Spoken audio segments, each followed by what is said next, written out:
You were never supposed to be written as my prince. Not in the old book of stars, not in the silver threaded prophecies the moon keeps hidden beneath her veil.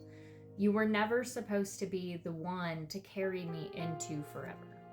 Wasn't supposed to happen like that. The one to carry me through rose gold gates and fields where every wildflower bent its face toward morning.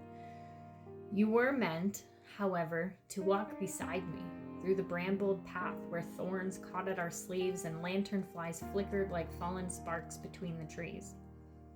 You were meant to know the sound of my laughter when it rang out beneath winter branches, to sit beside me beneath frost-laced pines, to be the keeper of a friendship that could have remained something rare and beautiful, something simple, something sacred, and perhaps in another kingdom, in another version of the tale where truth was not swallowed before it could become courage, where every door opened cleanly and no one hid knives beneath velvet.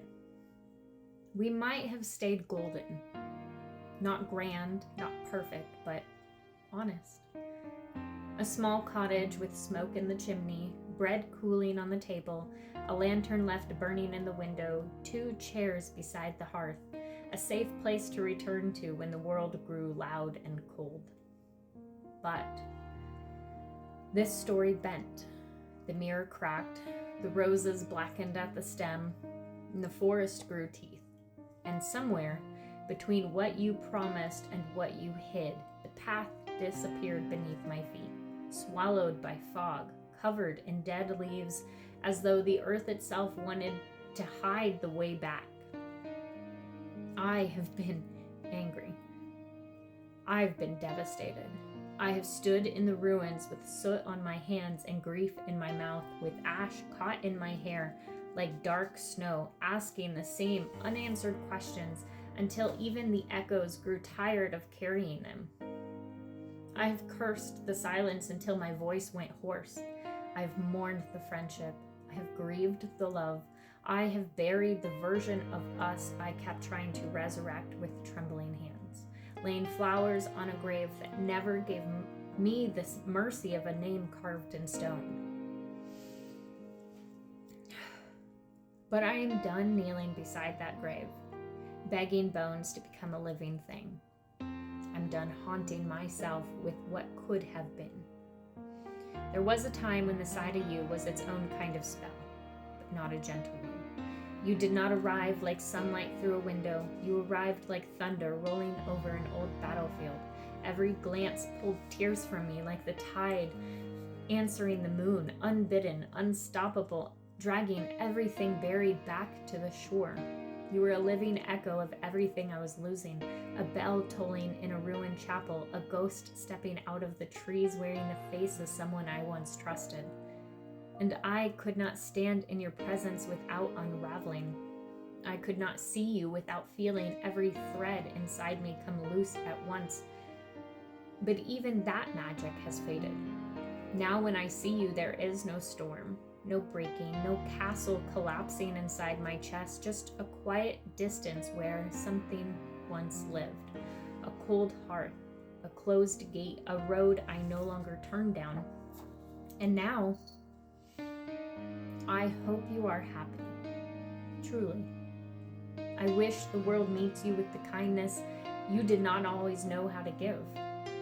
I wish healing finds you in the places you keep locked away, in the rooms you refuse to enter, in the corners of your soul where truth has been waiting with a candle in its hand. But I no longer reach for you. I no longer ache to ask how your days are unfolding. I wish I could, but then I would still be holding on, still standing barefoot in the dark wood, listening for hoofbeats, watching for lantern light that may never come. But I have learned that holding on can become its own kind of tower. At first, it feels like devotion. Then it becomes a prison. Then one day you look around and realize you have been losing yourself brick by brick, waiting for someone else to open a door they never promised they would return to.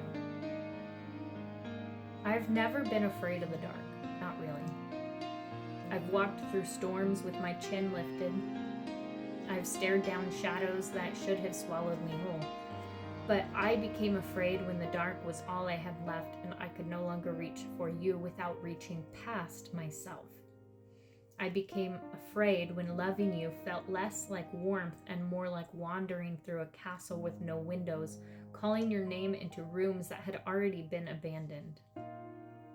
And now you have become a passing figure in a story I was already finished reading. Perhaps the ending will never know a true conclusion. Perhaps the ink will always smudge on that final page. Perhaps some stories do not end with answers but with silence. Maybe I will never get an apology. Maybe I will never know why. Maybe I will never understand how something that once felt like shelter became a place I had to survive. And maybe, just maybe, that is okay. Maybe peace is not always a golden crown placed gently on the head. Maybe sometimes peace is a small white bird landing on the windowsill after the war has ended. Maybe peace is looking at the ruins and no longer needing to rebuild them. And that is its own kind of peace. So now I gather what was beautiful before it was broken. The laughter, the comfort, the quiet knowing, the late night warmth, the familiar ease. The years when you felt like the safest room in a haunted castle where candles burned low and the wind outside could not reach me. I gather it all gently, not with desperate hands but with reverence, like fallen petals from a flower that bloomed once and will not bloom again. I fold them carefully into the velvet dark of memory, not to live there, not to wait there, not to build a shrine and call it healing, but to keep them from becoming ugly. Because not every lost thing has to become a monster. Not every wound has to sharpen its teeth. Some things can simply become a closed book on a high shelf, dusted in moonlight, its pages yellowing softly, remembered without being reopened. And I release you, not because it did not matter. It mattered. It mattered more than you probably know. Not because it did not hurt. It did. It hurt in ways I will spend a lifetime learning how to soften. It hurt in places I did not know a person could bruise. It hurt like winter moving into my bones and forgetting to leave. But my soul was never meant to keep bleeding at the altar of your unfinished becoming. I was never meant to stay there forever, hands clasped, knees bruised, waiting for your redemption to become my release. So I lay down the anger, I lay down the ache, I lay down the need for the story to explain itself before I am allowed to leave it. I set it all down at the edge of the forest, beneath a tree with silver bark and roots deeper than regret. And I pray for you. I pray healing finds the hidden rooms in you that made you choose fear where honesty should have stood. I pray light slips beneath the doors you have kept closed. I pray your soul becomes brave enough to look into its own mirror and not turn away from what looks back. I pray you redeem yourself, not with pretty words, not with sorrow dressed up as poetry, not as regret spoken too late, but a life that proves you have learned how not to harm what trusts you.